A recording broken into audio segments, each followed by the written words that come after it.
છોટાઉદેપુરના નસવાડીમાં આવેલ આદર્શ નિવાસી શાળામાં 4-5 જેટલા ચોર ચોરી કરવા ઈરાદે પ્રવેશ્યા હતા। સમગ્ર ઘટના આદર્શ નિવાસી શાળાના લાગેલ સીસીટીવી કેમેરામાં કેદ થઈ। 2 દિવસ પહેલા જ 12 ક્વાર્ટર્સમાં લાખો રૂપિયાની ચોરી થઈ છે। ત્યારે છેલ્લા ઘણા દિવસોથી ચોરીની દહેશત વચ્ચે લોકો ઉજાગરા કરવા મજબૂર બન્યા છે। ચોરોને પોલીસનો ડર ન રહ્યો હોય તેવું લાગી રહ્યું છે। ત્યારે પોલીસ દ્વારા જીઆરડી જવાનો, હોમગાર્ડ જવાનોના રાત્રિના પેટ્રોલિંગ સામે અનેક સવાલો ઊભા થયા છે। નસવાડી નગરમાં પોલીસ પેટ્રોલિંગની વધુ થાય તેવી માંગ ઉઠવા પામી છે। આદર્શ નિવાસી શાળામાં 20 તારીખે રાત્રે 1 વાગે વિદ્યાર્થીઓ અંદર હોસ્ટેલમાં વાંચતા હતા અને બીજા આમ તેમ સ્કૂલમાં પણ વાંચતા આવતા જતા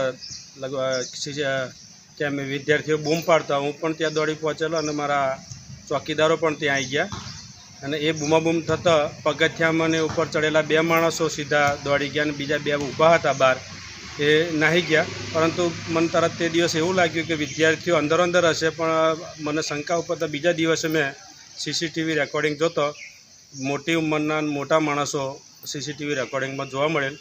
પોલીસ પણ આ જઈ અને એનું જે રેકોર્ડિંગ છે એ લઈ ગયેલ છે। અલ્કેશ તડવી, દિવ્યાંગ ન્યૂઝ, નસવાડી, છોટાઉદેપુર।